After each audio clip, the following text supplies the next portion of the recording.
Projek utama saya adalah dalam bidang metalurgi serbuk ataupun metalurgi dalam membangunkan implan gigi berasaskan titanium alloy. Dan selain daripada itu, saya juga menjalankan projek yang berteraskan awareness berkenaan dengan recycle.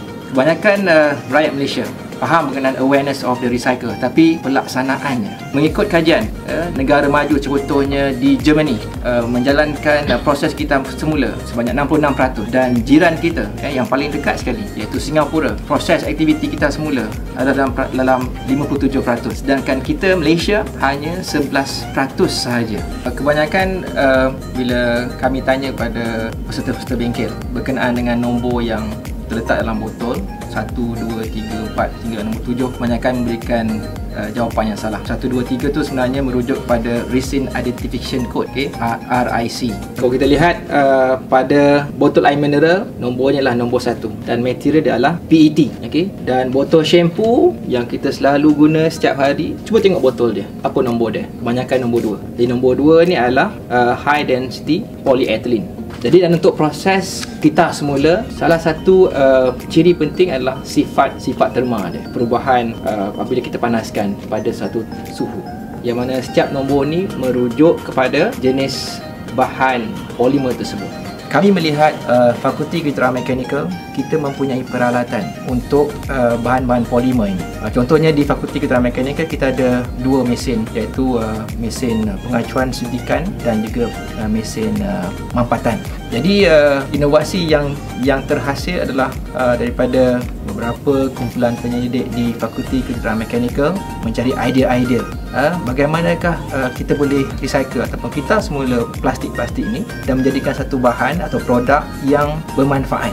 Projek pertama saya berkenaan dengan plastik recycle ni bermula dalam tahun 2013, yang mana projek yang pertama saya adalah membuat keris yang mana idea dia adalah supaya boleh digunakan sebagai satu souvenir. Kita juga melihat masalah di sekitar fakulti kami.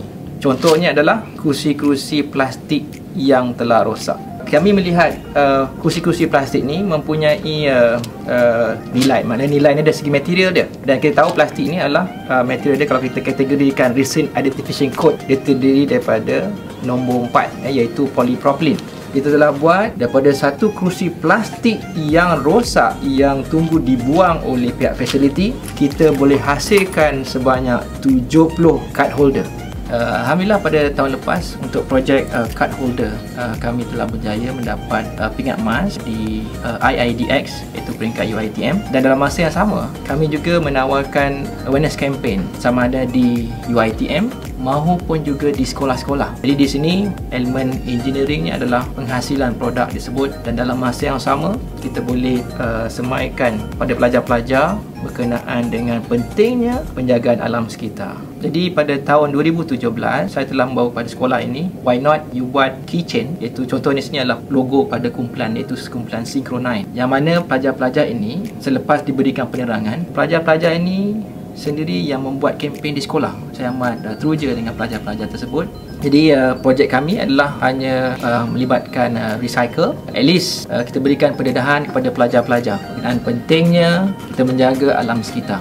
Kalau kita boleh bermula dari rumah, insya-Allah impaknya adalah yang lebih besar lah. Sebagai penyelidik bersama ni dalam kumpulan Plastic Recycling Awareness Program ini, saya melihat kami boleh ke depan dengan mempelbagaikan lagi produk-produk penyelidikan kami. Antara yang tengah kami bangunkan sekarang ialah plastic shredder machine, di mana kita design sendiri mesin yang boleh crush all this plastic waste. Plastik-plastik dalam bentuk yang lebih kecil ini kita boleh tukarkan kepada kemungkinan besar sebagai pengganti bata ataupun pengganti kepada bumbung rumah, insya-Allah suatu hari nanti. Jadi kita masih dalam proses mengkaji adakah boleh atau tidak kita gunakan plastik buangan ini kepada produk-produk domestik. Saya Husin. Saya Bibi.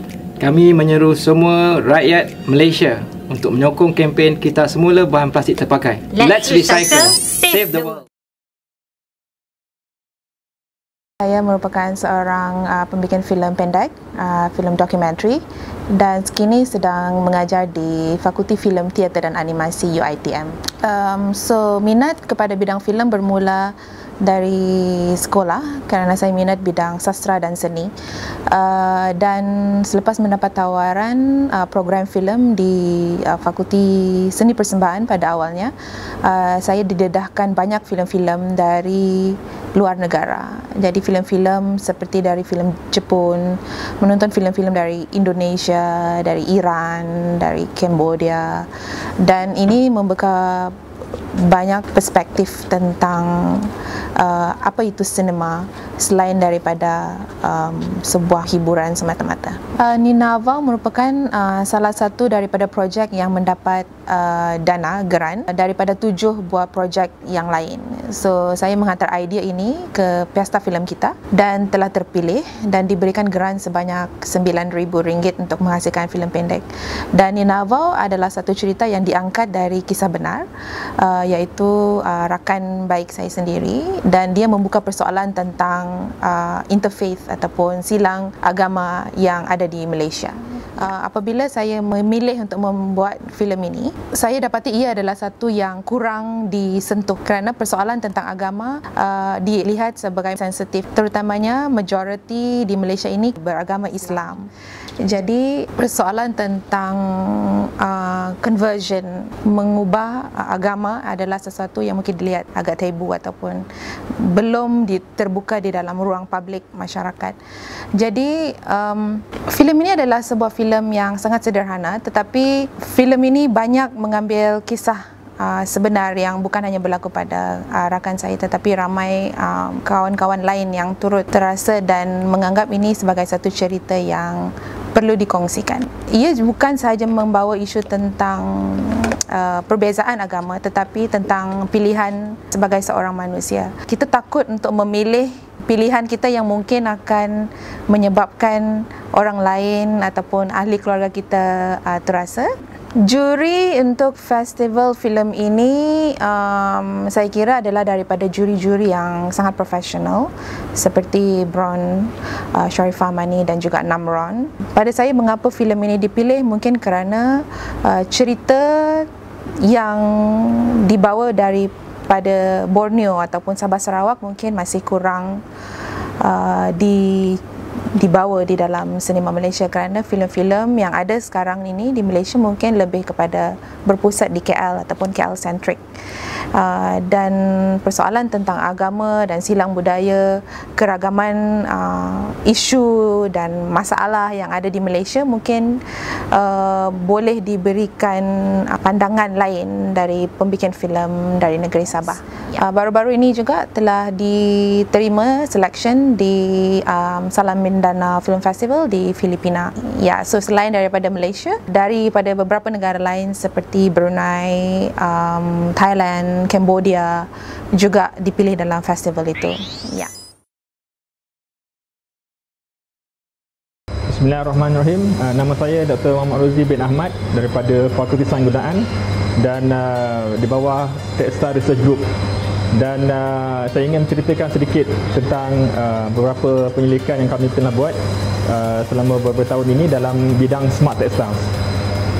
Smart textiles adalah bidang yang sedang meningkat naik dalam dunia textiles, dan sebagai seorang yang ada latar belakang textile engineering, kami juga mempunyai minat yang sama, iaitu dengan beberapa rakan pensyarah yang lain untuk membuat penyelidikan dalam bidang smart textiles, dan kita telah melakukan penyelidikan ini dalam beberapa tahun lepas dan telah menghasilkan beberapa pelajar PhD dan juga masters by research. Dan projek yang kita usahakan selama ini lebih berkisar kepada textiles yang boleh elakkan radiasi daripada elektromagnetik lah. Smart textiles adalah bahan tekstil yang boleh berubah dia punya bentuk dia mengikut suhu di sekeliling ataupun perubahan kepada persekitaran lah, termasuklah kepanasan cahaya matahari. So itu dipanggil smart textiles.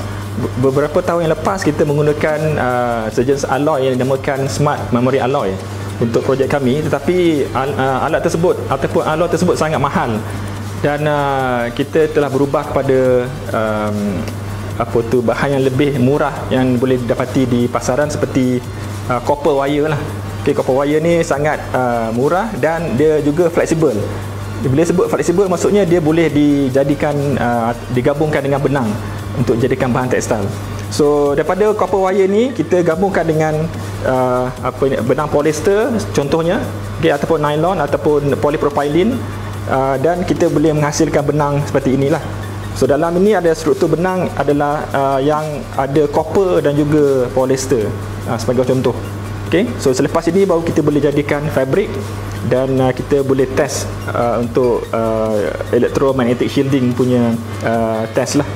Dan alat yang kita gunakan adalah, atau mesin kita gunakan adalah mesin seperti ini, yang dipanggil fancy yarn twisting machine. Dan mesin ini memang terdapat di industri juga, cuma mesin ni sekarang ni adalah lab size yang boleh digunakan dalam untuk makmal-makmal, okay, untuk sesi pembelajaran.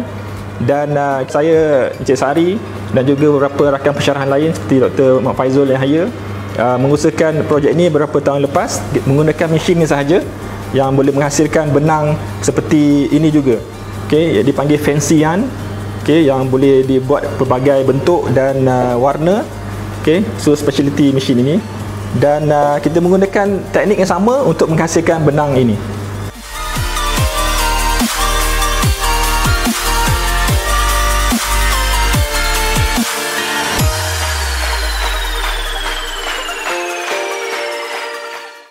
Projek penyelidikan ini dijalankan bersama-sama dengan penyelidik lain daripada Fakulti Sains Gunaan dan juga Fakulti Kejuruteraan Elektrikal.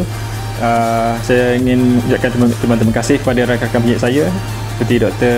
Muhammad Faizul Yahya daripada Fakulti Sains Gunaan, arwah Profesor Muhammad Tamizi Ali daripada Fakulti Kejuruteraan Elektrikal, dan juga Dr. Nuruda Abdul Rahman daripada Fakulti Kejuruteraan Elektrikal. Kita melakukan penyelidikan ini bersama-sama, dan sebahagian penyelidikan dijalankan di Fakulti Sains Gunaan dan sebahagiannya dijalankan di Fakulti Kejuruteraan Elektrikal.